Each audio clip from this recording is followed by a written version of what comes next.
There is a quiet moment in every person's life where they finally realize how often they have stepped away from themselves without even noticing it. How many times they softened their truth just to keep someone else comfortable. How many times they carried weight that was never theirs. And how often they willingly placed their peace on the negotiation table as if it was something the world had the right to bargain for. And in that moment of honest awareness, you begin to see the subtle ways you've been abandoning yourself, not through dramatic decisions or loud betrayals, but through small daily choices that chip away at your sense of worth, little by little, until you look back and hardly recognize the person you once were. And maybe you've felt this shift slowly, the way your heart tightens when you silence your needs, the way your body feels heavier when you agree to something that doesn't sit right with you, the way your mind spirals when you force yourself to stay in spaces that no longer nurture your inner world, and without meaning to, you start living in a state of quiet self-neglect, convincing yourself that it's easier to lose pieces of who you are than to risk losing the people around you. But the truth, the one that rises inside you when everything finally becomes still, is that abandoning yourself never protects anything worth keeping, and sacrificing your peace only teaches the world that your inner stability is optional, flexible, or secondary, when in reality it should be the one thing in your life that is completely untouchable. And so this journey begins not with a loud declaration, but with a deeper recognition that every time you choose silence over honesty, or guilt over boundaries, or exhaustion over rest, you are sending a message to your own soul that it must wait, that its needs are not important enough to honor now, that its truth is something that can be postponed indefinitely. And this episode becomes an invitation, a gentle but firm invitation, to return to yourself in the most honest way possible, to see where you've been shrinking, where you've been tolerating, where you've been negotiating your worth, and to begin rebuilding your inner foundation piece by piece. Noticing the micro moments of self-abandonment. What makes self-abandonment so powerful and so dangerous is that it does not arrive with alarms or warnings. It arrives quietly, disguised as compromise, disguised as kindness, disguised as patience, disguised as being the bigger person, and because these moments appear small, almost harmless, you convince yourself they don't matter, but they do.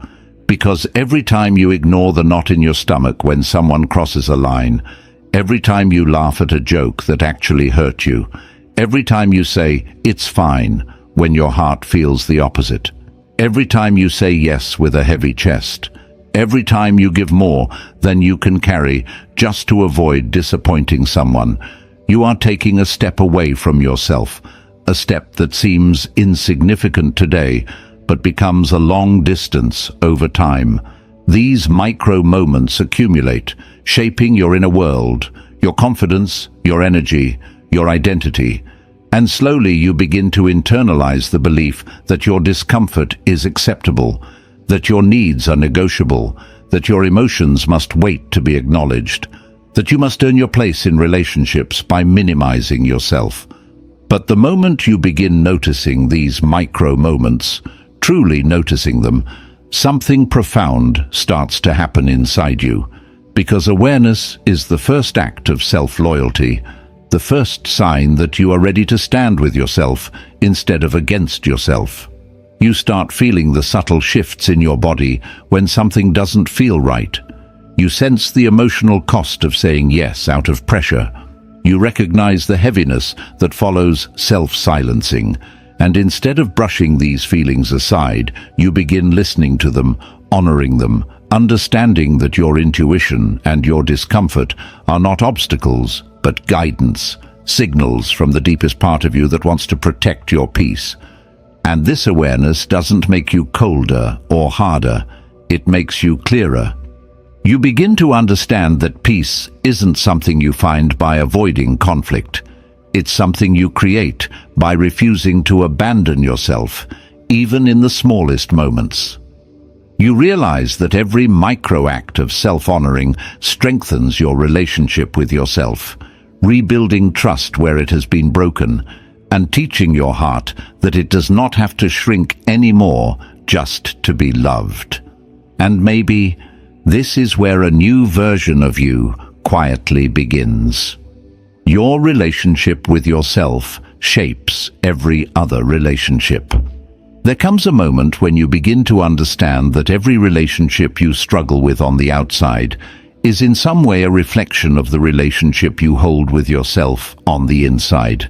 And while this realization can feel uncomfortable at first, it is also incredibly liberating because it means that the patterns you've been repeating, the people you've been choosing, the boundaries you've been failing to hold, and the emotional weight you've been carrying are not random events or unfortunate accidents. They are mirrors, showing you how deeply or how lightly you value yourself. And when you look closely, you begin to notice how often your relationships have been shaped not by love or compatibility, but by your willingness to prioritize the needs of others over your own, your fear of losing people, your desire to avoid conflict, and the quiet belief that your worth is something fragile, something that can be taken away if you don't perform, or please, or stay silent. And as this awareness deepens, you start to see how your internal world has quietly dictated the external one. If you struggle to trust yourself, you may find yourself choosing people who reinforce that doubt. If you feel unworthy of consistency, you may tolerate inconsistency as if it were normal. If you believe your emotions are too much, you may stay close to people who dismiss or minimize your feelings. If you carry a fear of abandonment, you may cling to relationships long after they've become harmful. The inner story becomes the outer experience, and without realizing it, your relationships become shaped by the conflicts you avoid, the boundaries you fear to set, the truths you silence, and the parts of yourself you keep hidden. But the most beautiful part of this journey is understanding that the moment you begin healing the relationship you have with yourself, your entire relational world begins to shift in ways that feel both subtle and profound. When you start treating yourself with kindness, you no longer tolerate people who treat you with cruelty. When you start listening to your intuition, you no longer explain away the red flags your heart notices. When you begin honoring your needs, you stop shrinking them to make room for someone else's comfort. When you begin trusting your inner voice, you stop letting others speak over your truth. And when you begin valuing your peace, you no longer allow anyone, no matter who they are, to disturb it without consequence. You start noticing who energizes you and who drains you, who respects your boundaries and who tests them, who shows up consistently and who only appears when they need something, who speaks to you with honesty and who manipulates your emotions through guilt or fear. And instead of rationalizing their behavior, you begin responding to it. You create distance where once you tolerated chaos. You protect yourself where once you apologized for doing so. You speak your truth where once you swallowed it. And you walk away from situations that once held you hostage simply because you were afraid of being alone. And something else happens, something quiet but powerful. The relationships that remain in your life begin to improve, deepen, and stabilize because they are no longer built on your self-abandonment, but on mutual respect, mutual presence, and mutual effort. You realize that healthy relationships don't require you to sacrifice your identity, your peace, or your emotional well-being. They require you to stand in your truth fully and allow others to meet you there. Before this shift becomes your new way of being, you may feel resistance. Resistance from old patterns, from old fears, from the version of you who believed that love must be earned through self-sacrifice. But with each moment you choose yourself, that resistance weakens and a new foundation begins to form. A foundation built on clarity, self-worth, and emotional maturity. And maybe, as you strengthen the relationship you have with yourself, you'll begin to understand that the world around you was waiting for you to come home to yourself all along. Silence isn't peace if it costs your voice. There is a kind of silence that heals you, a silence that feels like soft air settling over a restless mind, a silence that brings clarity, perspective, and emotional grounding. But there is another kind of silence, one that slowly dismantles you from the inside. The silence you choose not because you are calm, but because you are afraid of what will happen if you speak, afraid that your truth will be dismissed, your feelings minimized, your needs labeled as inconvenience. And this kind of silence is not peace at all. It is a quiet form of self-abandonment that makes you smaller each time you choose it over your own voice. And what makes this pattern so heavy is that you convince yourself that keeping quiet is the mature thing to do, that avoiding conflict protects the relationship, that swallowing your discomfort is easier than facing the discomfort of someone else. But over time, this silence starts to reshape who you are, slowly eroding the parts of you that once felt alive, expressive, deserving of being heard. You begin noticing that you hesitate before speaking, that you rehearse conversations in your mind to make them sound less offensive, that you're constantly scanning the emotional temperature of the room before sharing even the smallest truth, that you choose harmony even when it costs you honesty, that you withhold your disappointment because you're afraid of how it will be received, and that your internal world becomes filled with unspoken sentences, unshed tears, unmet needs, all quietly stored in the spaces where your voice used to live. And as the silence grows, so does the distance between who you are and who you pretend to be.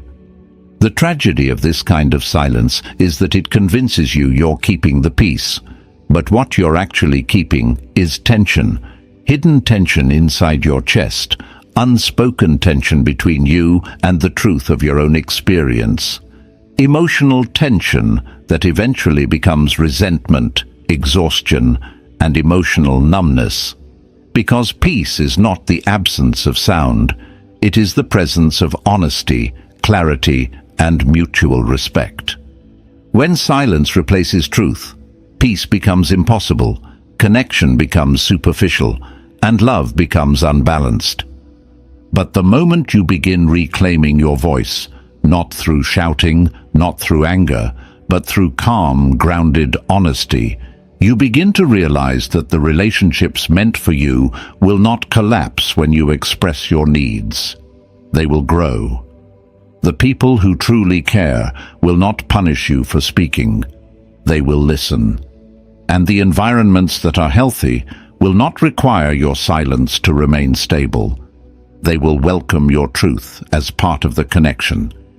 Reclaiming your voice starts with small moments, choosing to say, "That hurt," choosing to say, "I need more clarity," choosing to say, "This doesn't feel right," choosing to say, "I'm not comfortable with this," choosing to say, "I deserve to be spoken to with respect," choosing to say no without guilt. And each time you speak, even if your voice trembles, you repair the bond between you and yourself, the bond that silence slowly damaged. And something beautiful begins to happen when you stop silencing yourself. You begin to feel lighter, clearer, and more rooted in your own identity. You begin to trust yourself again. You begin to understand that your feelings are not threats, your needs are not burdens, and your voice is not too much. It is exactly enough. And as you step into your truth with more confidence, you will start attracting people who value that truth, who meet you with openness rather than defensiveness, who see your honesty not as confrontation, but as connection. And maybe this is the moment you finally understand that peace without a voice is not peace. It is quiet suffering, and you deserve more than that. Over-explaining is a sign you don't feel safe. There is a particular exhaustion that settles into your body when you find yourself constantly explaining, clarifying, defending, or softening your truth just to be understood. An exhaustion that doesn't come from the words you speak, but from the deeper fear underneath them. The fear that if you don't explain yourself perfectly, you will be dismissed, misunderstood, judged, or rejected. And this fear reveals something far more important than the explanation itself. It reveals that you do not feel emotionally safe with the person in front of you. Because in spaces where you feel valued, respected, and heard, you don't need to justify your feelings like arguments in a courtroom. You don't need to defend your boundaries like they are accusations. You don't need to repeat yourself in different tones, hoping the other person will finally understand. You simply speak, and your words are allowed to exist without interrogation.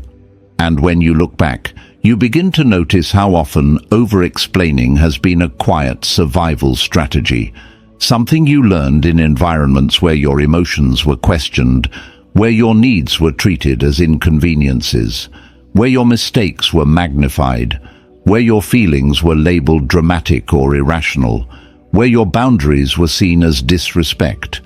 You may have learned early in life that the only way to be acceptable was to make yourself easy to understand, easy to forgive, easy to handle, even if it meant shrinking yourself, even if it meant doubting your own perspective, even if it meant carrying the emotional responsibility for how others reacted. And without realizing it, you began to treat your own truth as something that needed permission to exist. But the moment you start to see this pattern for what it truly is, a lack of emotional safety, something inside you begins to shift. You realize that your worth is not dependent on your ability to explain yourself clearly enough. You realize that your feelings are not essays to be defended. You realize that a boundary does not become more valid just because you explain it with perfect logic. You realize that the right people do not need a paragraph to accept what a sentence can already express. And slowly, you begin reclaiming the emotional space you've been giving away through your explanations. The healing begins in small, subtle acts. You say, "I don't feel comfortable with this," and you stop there. You say, "I need space," and you let the sentence stand without attaching a full lecture to make it sound reasonable. You say, "This hurt me," without providing a detailed timeline to justify why. You begin trusting that your truth is enough simply because it is yours, not because you packaged it perfectly. And as you do this, you start to attract relationships where your truth is met with understanding rather than interrogation, where your boundaries are seen as normal rather than confrontational, where your needs are acknowledged rather than dismissed. And something internal begins to repair itself. The sense of self-trust that you lost when you were taught to doubt your own perceptions. You begin to feel safer within yourself. You begin to speak from a place of clarity rather than fear. You begin to realize that the spaces where you feel small, defensive, or overly apologetic are not spaces where your heart can thrive. Emotional safety is not a luxury. It is the soil in which real connection grows, and any relationship that requires you to explain your worth repeatedly is one that forces you to abandon yourself in pieces. As this truth settles, you begin to understand that over-explaining is not a personality trait. It is a coping mechanism you developed when you didn't feel seen. And now that you see it clearly, you're finally free to let it go. And maybe this is the moment you begin speaking not to be understood, but because you finally understand yourself. Choosing people who don't choose you. There is a quiet ache that settles deep inside you when you keep choosing people who never choose you back in the same way. An ache that doesn't erupt suddenly but grows slowly, almost gently, like a soft pressure beneath the heart, building each time you show up for someone who only shows up when it benefits them. Each time you offer your presence to someone who treats it as an afterthought. Each time you invest emotionally in a connection where your effort is the only thing keeping it alive. And what makes this kind of pain so difficult is that it comes wrapped in hope. Hope that they will notice your loyalty. Hope that they will match your effort. Hope that they will value your consistency. Hope that they will finally see how deeply you care. And yet the more you hope, the more invisible you become to them and to yourself. You may tell yourself that your patience is a virtue, that your understanding is love, that your generosity is kindness, but with time, you begin to realize that you are not being patient. You are waiting for someone to change. You are not being understanding. You are rationalizing neglect. You are not being generous. You are carrying a connection that was never reciprocal.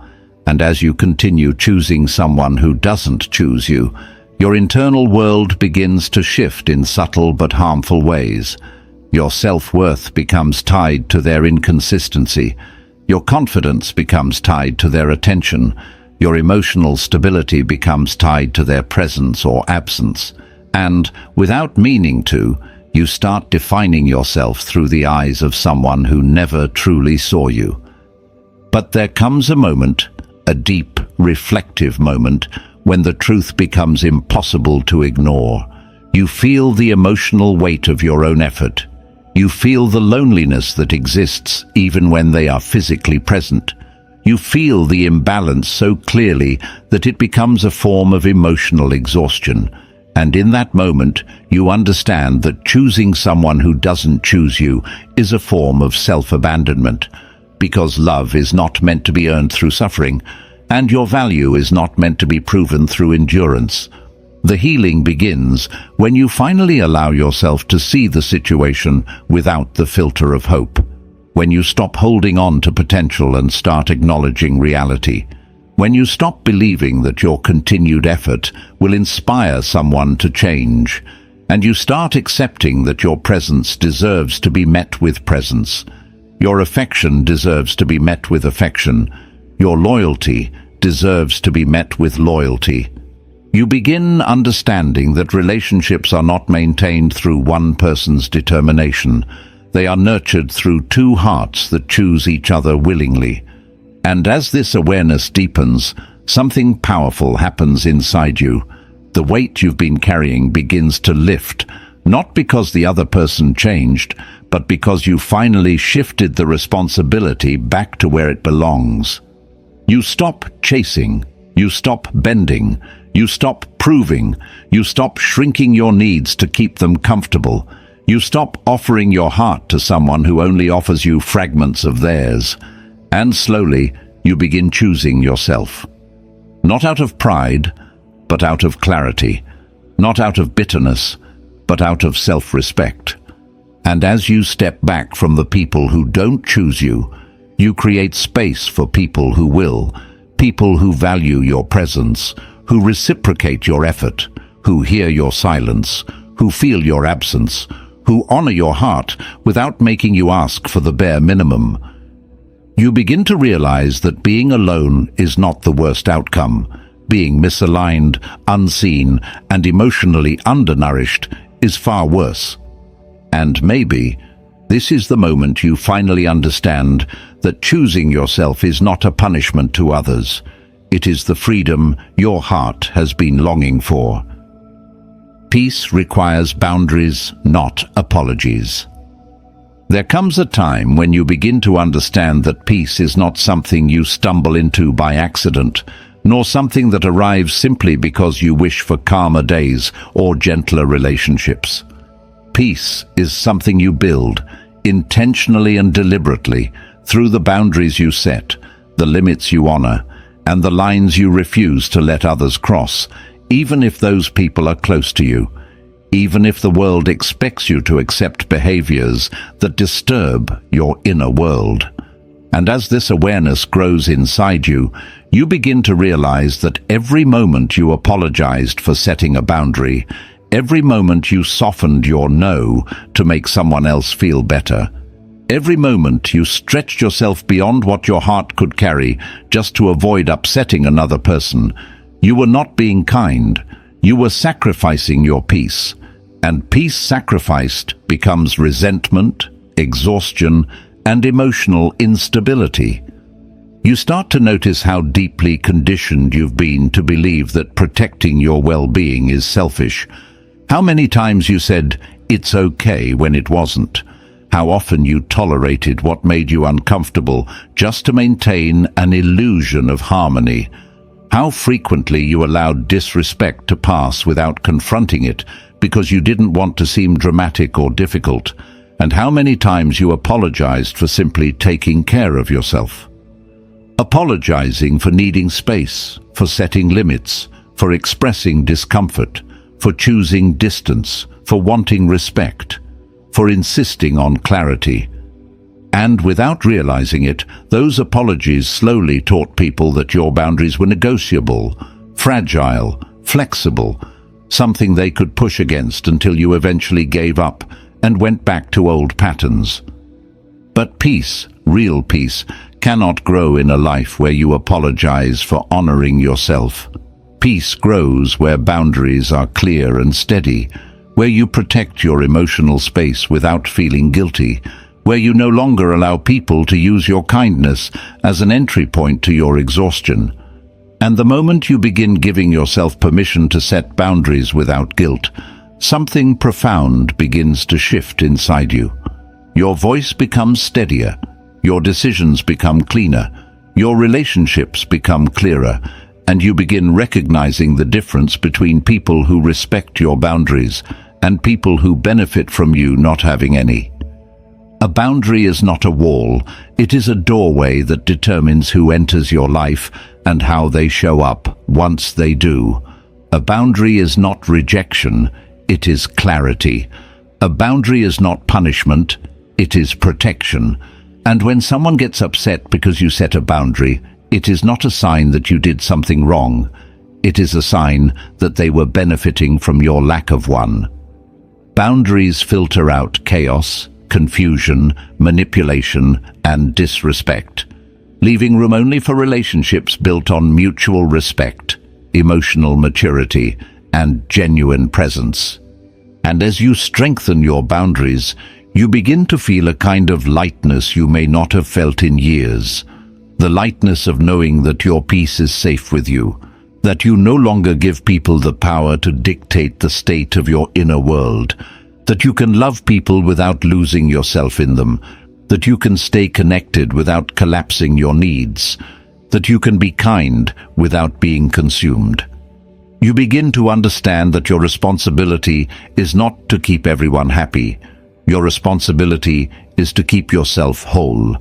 And maybe this is the moment you finally realize that peace is not something you wait for. Peace is something you protect, and the way you protect it is through boundaries that require no apology. Stop giving chances to people who hurt you repeatedly.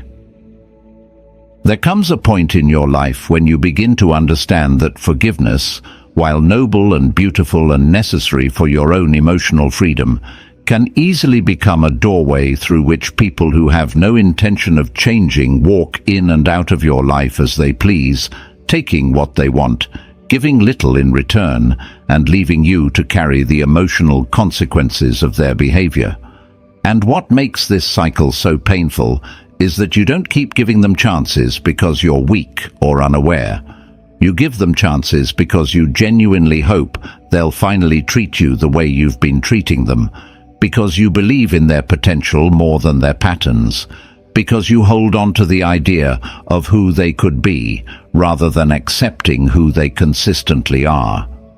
But with every chance you give, the wound deepens a little more, not from the act itself, but from the message you quietly send to your own heart. The message that you are willing to tolerate what hurts you simply because you don't want to lose someone.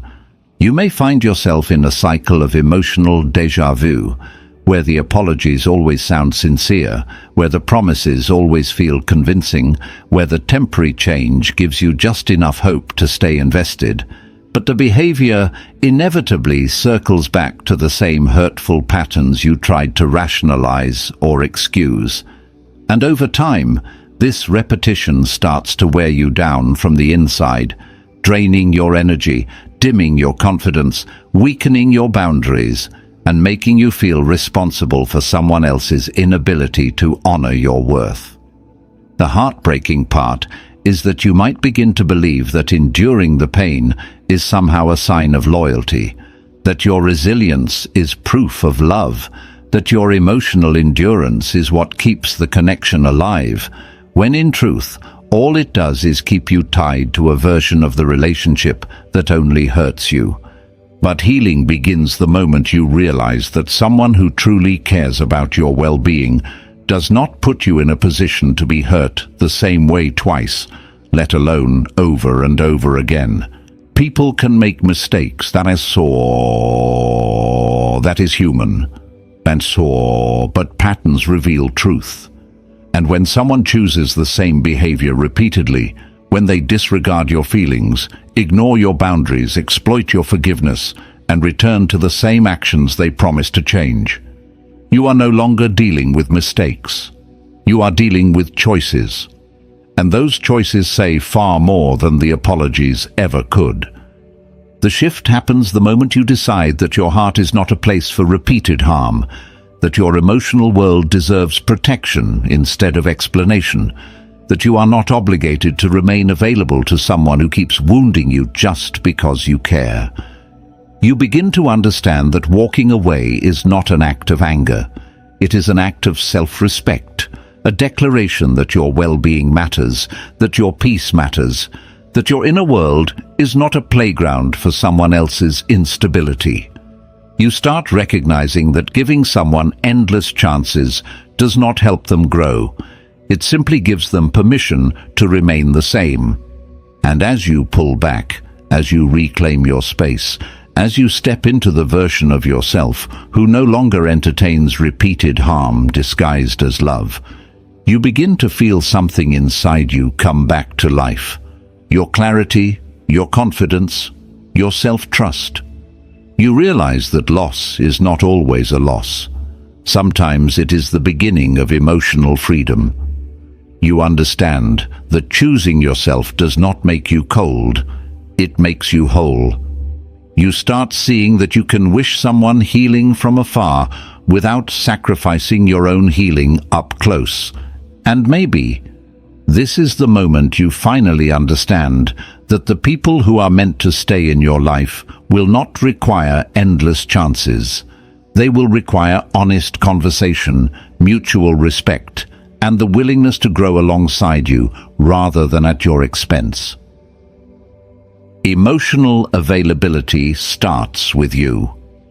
There comes a moment when you begin to see that emotional availability is not simply about having the capacity to love someone or care for them or show up when they need you, but about having the willingness and the courage to be present with yourself first, to sit with your own emotions without running, to hear your own truth without silencing it, to face your own wounds without pretending they are smaller than they are, because the deepest irony is that people often say they want connection, intimacy, closeness, vulnerability, yet they avoid the very process required to build it, being emotionally available to themselves. And when you are disconnected from your own emotional world, when you don't know what you're feeling, when you dismiss your own pain, when you rush through your discomfort, when you numb your loneliness, when you silence your needs before anyone else has the chance to, you inadvertently make yourself unavailable not only to others, but to the version of yourself that desperately needs your presence. You may not realize it, But emotional unavailability is often learned in silence, learned from growing up in environments where feelings were dismissed, where expressing yourself felt unsafe, where vulnerability was punished or mocked, where strength meant suppression, and where you began to associate emotional expression with weakness rather than honesty. And without noticing, you carried those lessons into adulthood, avoiding hard conversations, distracting yourself when you feel too much, brushing off your sadness with logic, pretending anger doesn't hurt, laughing in moments that feel too vulnerable, delaying healing because healing requires stillness, and stillness requires courage. But what happens next is even more subtle, because when you are emotionally unavailable to yourself, you unconsciously gravitate toward people who are emotionally unavailable to you.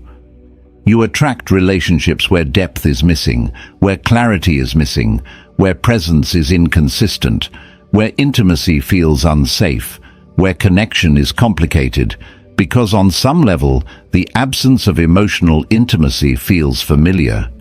It's not that you want shallow relationships. It's that you've never learned how to hold yourself deeply enough to model something different. And so you repeat the pattern. You offer emotional depth to people who cannot reciprocate. You choose those who keep you guessing. You tolerate emotional distance disguised as mystery. And you confuse intensity with intimacy, because you've never experienced stability long enough to recognize what real connection feels like. But everything begins to change the moment you turn inward, gently, quietly, and begin allowing yourself to feel again, without judgment, without rushing, without shame. You begin to sit with your emotions instead of escaping them. You begin to listen to your discomfort instead of silencing it. You begin to ask yourself what you truly want instead of settling for what you're given. And in that moment, you start learning the language of your own heart. A language you were never taught, but were always meant to speak. As you grow emotionally available to yourself, your relationships begin to shift in profound ways. You start recognizing emotional inconsistency immediately. You stop romanticizing emotionally distant people. You no longer become attached to potential. You no longer feel drawn to relationships where you must earn affection. You stop trying to repair connections that were never built with emotional presence in the first place. And instead, you begin seeking and choosing people who meet you where you are, who understand transparency, who prioritize clarity, who value depth, who communicate openly, who are not intimidated by vulnerability, but embrace it as the natural language of connection. You begin to realize that emotional availability isn't about being open with everyone. It's about being honest with yourself first, because the relationship you have with yourself determines the emotional quality of every connection you enter. When you are available to your own emotions, you no longer abandon your needs to keep someone else comfortable. You no longer confuse love with intensity, and you no longer tolerate relationships where emotional closeness is something you must beg for. And maybe this is the moment when you begin to understand that emotional availability is not something you wait for someone else to give you. It is something you cultivate within yourself. And once you do, the relationships that match your depth will naturally find their way into your life. Rebuilding self-trust through small commitments. There comes a moment in your journey when you begin to realize that the greatest wound you carry is not the disappointment others left in your life, nor the betrayals you endured, nor the love you gave without receiving it back. The deepest wound is the quiet fracture in your relationship with yourself, the subtle break that occurred each time you made a promise to your own heart and then abandoned it the moment someone else needed you. The moment life became overwhelming, or the moment fear convinced you that you weren't capable of following through. And with time, this fracture becomes more than a feeling. It becomes a pattern, a soft but persistent erosion of self-trust. Because every time you told yourself you would rest, but pushed yourself instead, every time you said you were done with a situation, but returned out of habit, every time you planned to protect your boundaries but collapsed them under pressure, you taught your inner self a painful lesson. My words to myself are not reliable, and perhaps this is why rebuilding self-trust feels so heavy.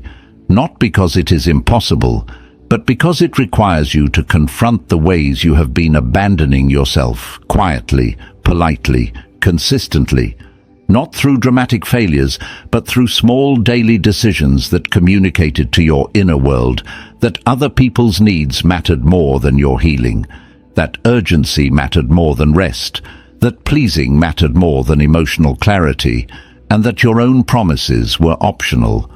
Yet the truth is that self-trust does not crumble in one moment, and it does not rebuild in one moment.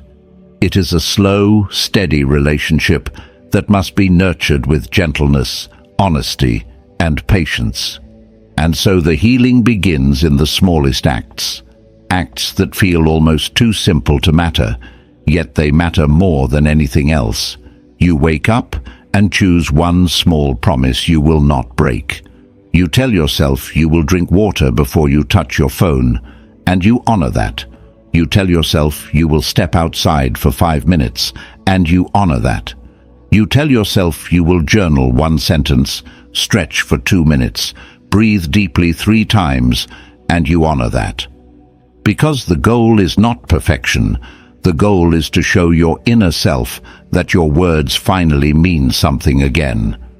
And with each small commitment you keep, you feel something inside you soften, a sense of safety, a sense of groundedness, a sense of being held by your own presence rather than abandoned by it. Over time, these small acts of self-loyalty accumulate, becoming a new foundation for your identity. You begin trusting your decisions more. You begin speaking your truth without rehearsing it. You begin setting boundaries without guilt. You begin recognizing the subtle difference between what drains you and what nourishes you.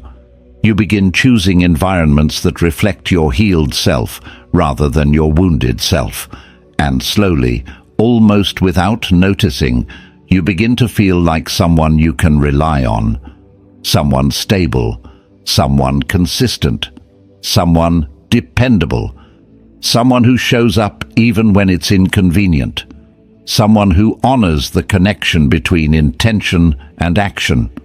And the most beautiful part of rebuilding self-trust is realizing that you no longer need external validation to feel secure, because your security comes from the quiet, steady commitment you cultivate within. You stop looking outward for reassurance. You stop needing someone to tell you who you are. You stop losing yourself in people who cannot see your worth, because your foundation is no longer built on the shifting ground of other people's opinions. It is built on the solid ground of your own loyalty.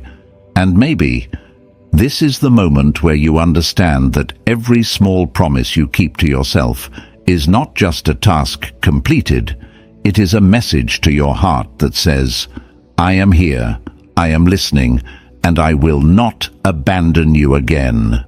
Your peace is not negotiable, choosing yourself without guilt. There comes a moment, not loud, not dramatic, not surrounded by fireworks or big realizations, but a quiet, unmistakable moment when you finally understand that your peace is the most valuable thing you possess. The foundation upon which your clarity, your emotional stability, your confidence, your relationships, your decisions, and your entire well-being rest.